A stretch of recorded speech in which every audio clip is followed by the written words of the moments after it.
The harsh words of my ex-husband, Tom, still linger in my mind. I never should have married an old woman like you. Younger women are definitely better. I can't even walk around with you in public. You're just so embarrassing. If I could do it all over again. He spoke those words a decade ago. I'm Elizabeth, now 48 years old. I was 33 when I married Tom, who was 5 years younger than me. We met at the hospital where I worked as a nurse, and he was a newly graduated doctor. He often sought my advice, and I found his curiosity charming. Despite the age gap, after dating for 2 years, we married. Dismissing any concerns I had about the difference in our ages, Tom seemed unfazed, so I pushed my doubts aside. But after 5 years of marriage, Tom's attitude shifted. He started belittling me, constantly lamenting how he should have married someone younger. His overly familiar behavior with young nurses at work upset me, but I stayed silent, not wanting to cause problems at the hospital. Eventually, it came to light that Tom was cheating, and the woman was a former patient, someone I didn't know. As we worked in different departments, she was 10 years younger than me and pregnant with his child. Tom's nonchalant reaction to his betrayal was astonishing. It's no surprise we couldn't have kids with an old lady like you. My girlfriend's carrying my child, he said with a laugh. At that moment, I knew I couldn't stay in such a toxic relationship any longer, and I decided to file for divorce.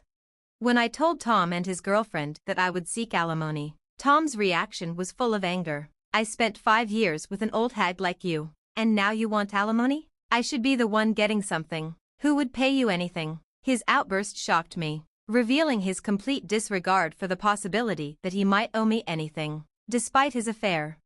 Tom's father even called me, brushing off his son's behavior and claiming it was natural for a young man to seek a younger woman. I was appalled by their lack of accountability. Tom refused to pay, so I had no choice but to seek legal help. I couldn't just walk away quietly after everything he put me through. The lawyer assured me I had every right to request alimony, and I entrusted them to handle it. They say divorce is harder than marriage, and I can confirm that's true. Thanks to my lawyer, I received a fair alimony settlement, ended the lease on our apartment, and started living on my own. I also reverted to using my maiden name. One positive outcome was that Tom transferred to a different hospital. I wouldn't want to work with a greedy old hag like you, he said with one final jab. He quickly secured a new job at another hospital, probably anticipating backlash from marrying his mistress. It was clear that he had planned his next steps carefully. Despite everything, rumors about me spread, with whispers suggesting I had been discarded by my younger husband. The gossip weighed heavily on me, making me feel paranoid. Eventually, I left my job at the hospital. After some time spent drifting aimlessly, I decided to return to work, as I needed to stay busy. Fortunately, I found a small maternity clinic just a few stops away from my new home, and they hired me on the spot.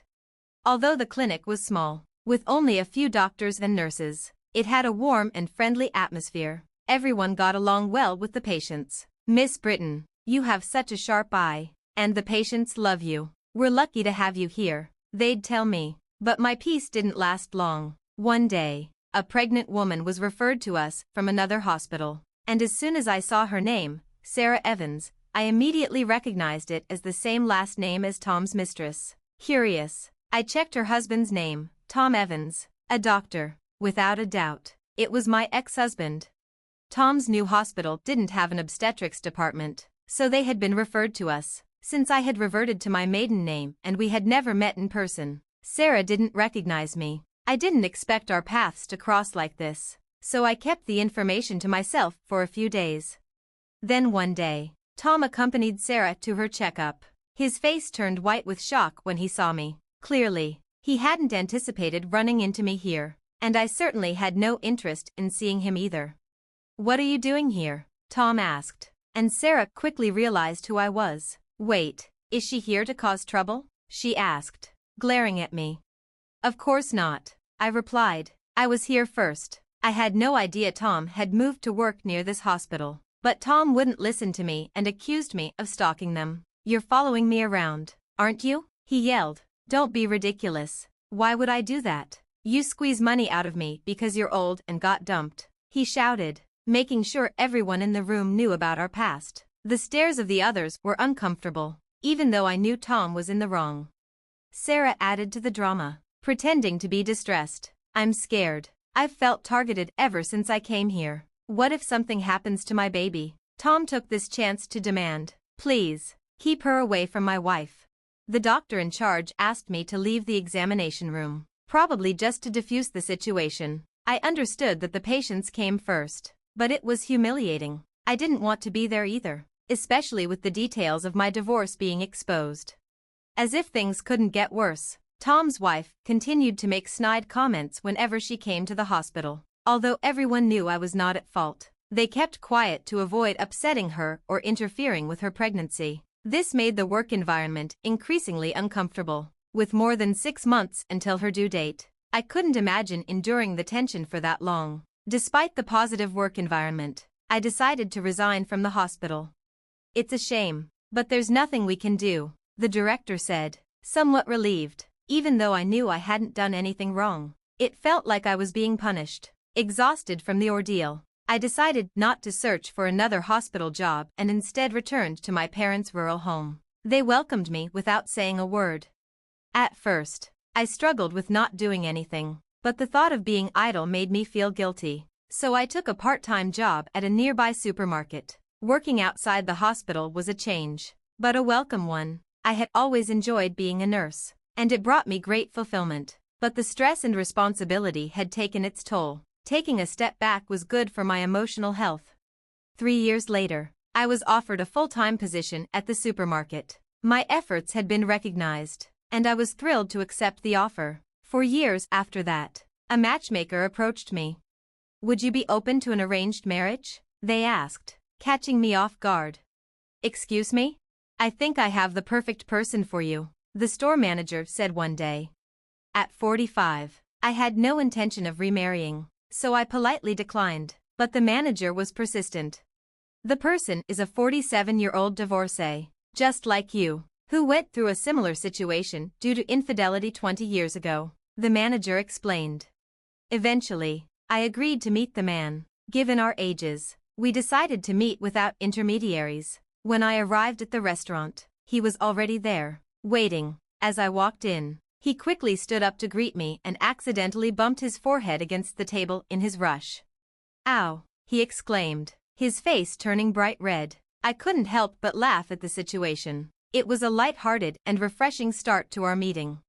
Hi, I'm James. Thanks for coming today. Nice to meet you. I'm Elizabeth, I responded. His charming little mishap broke the ice, and we quickly felt comfortable with each other. As James shared his story, I learned that he had fallen for me at first sight when he visited the supermarket on a business trip. He had arranged the meeting after talking to his college senior, who happened to be the manager of our store. I'm hoping we can build something serious together, James said, looking at me with sincerity. While I had initially planned to avoid getting involved romantically, there was something about him that made me want to see him again. After 6 months of dating, we decided to get married. My parents were thrilled to meet James and appreciated his thoughtful personality, and they were genuinely happy for us. Having a husband who always puts me first has truly been a gift. Since we were older, we had agreed not to have children and instead focus on enjoying a calm and fulfilling life together. However, when I turned 48, my health began to decline, and a visit to the hospital revealed an unexpected surprise. I was pregnant. At my age, I never imagined conceiving, and my symptoms didn't initially suggest morning sickness. My husband was just as shocked. It seems we're expecting a baby, I told him. His immediate response was, that's incredible. So who's the lucky one? Is it someone I know? Yes, it's someone you know quite well. They're right here in front of you, I replied, smiling. Wait, I'm the one who's pregnant? He asked, looking utterly shocked. My husband paused for a moment, processing the news. I couldn't help but think, this is exactly the reaction I anticipated. He looked at my belly, the baby we were about to welcome, and his expression grew even more surprised. The news was so out of the blue that it took him a moment to absorb it. I didn't see this coming. So, we're going to be parents? He said, his voice filled with awe. Looks like it, I confirmed. Really? He asked, still stunned, before pulling me into a tight embrace. It's a miracle.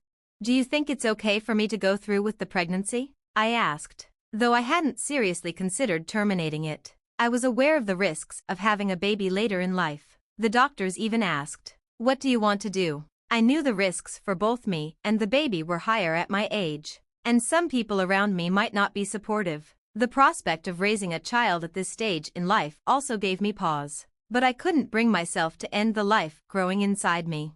"What are you saying? Of course, you should have this baby," my husband said immediately, his excitement lifting my spirits. Still, as time went on, his concerns about my health started to surface. It's easy to see how someone so supportive could still be worried about the challenges we might face. After many discussions and consulting with our doctor, we decided to move forward. Our parents were initially shocked, but they were happy for us. We chose a well-established hospital with the best facilities for my care. The doctor overseeing my pregnancy was kind and reassured us. At one of my checkups, an internist was scheduled to be present alongside the obstetrician as a precaution. Although my husband was supposed to attend, a work commitment kept him away, so I went to the appointment alone.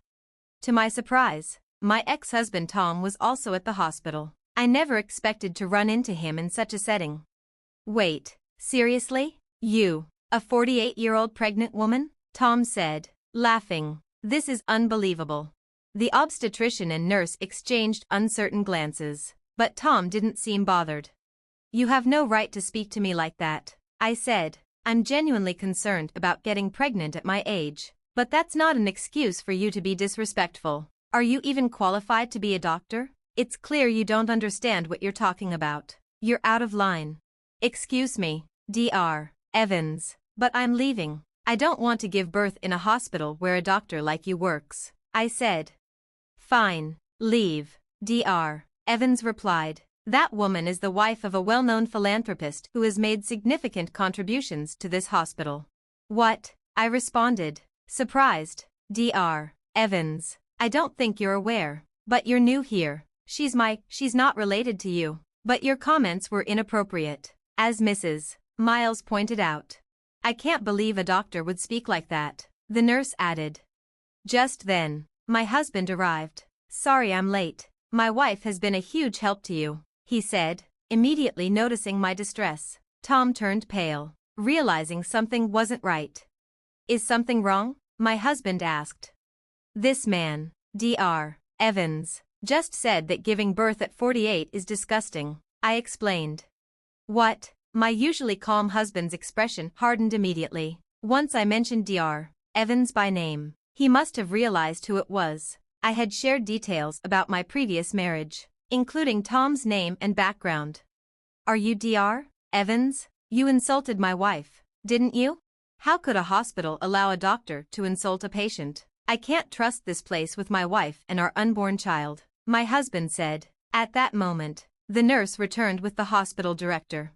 "I was informed there was an issue," the director said. "We came here based on my father's recommendation, but this doctor's behavior is unacceptable. It seems we've made the wrong choice," I told the director, feeling upset. "I'm deeply sorry. This man is not part of our staff. I've just terminated his employment," the director responded. "What?" I asked, shocked. I didn't know about his behavior until now. I only hired him as a favor to a friend. "We cannot tolerate such conduct. He will no longer be working here." "Wait, director, what are you saying?" Tom protested. "Quiet, leave immediately and do not return," the director commanded. Hearing that, Tom was escorted out by the obstetrician. The director apologized profusely, and we felt sympathy for him. After we regained our composure, we sat down again, but my husband's anger remained. "Did you fire him because of my father's donations? If not, would you have let him continue working here?" my husband asked. The director shook his head in disbelief. It turned out Tom had only been working there for a week. Tom's father, who had gone to school with the director, had requested the job for his son after a recent reunion. The director had no idea Tom would behave in this manner and offered his sincere apologies. Not all the doctors at this hospital are like Tom. In fact, our obstetrician is highly respected and skilled. Had it not been for Tom, I would have preferred to deliver here, I said, and my husband agreed. My father-in-law is the president of a national company. He donates a portion of his company's profits to healthcare and welfare causes. He generously contributed to this hospital, especially since my mother-in-law received treatment here years ago. As a result, my father-in-law recommended this hospital for my childbirth. A few days later, Tom contacted us, begging us to intervene and get him reinstated. If you just ask, they might reconsider, right? It became clear that Tom had a history of upsetting patients with his arrogant attitude and had been bouncing from hospital to hospital. It was frustrating to see him making the same mistakes over and over, despite his father's warnings that there would be serious consequences if he was fired again. I couldn't help but wonder if my ex-father-in-law's indulgence had fueled Tom's behavior. When Tom called, my husband was with me. He took the phone from me and firmly warned Tom that if he ever tried to contact us again or came near me, he would report him for harassment. Tom must have taken the threat seriously because he never called again.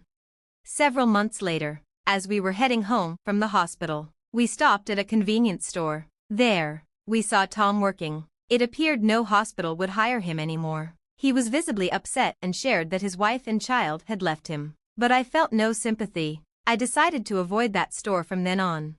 The following year, I gave birth to a healthy baby girl. She has been an absolute joy, and my husband is completely smitten with her. He's already showing signs of being a doting father, so I'll have to keep an eye on him to make sure he doesn't spoil her too much. Thanks for watching. See you in the next video. Stay amazed.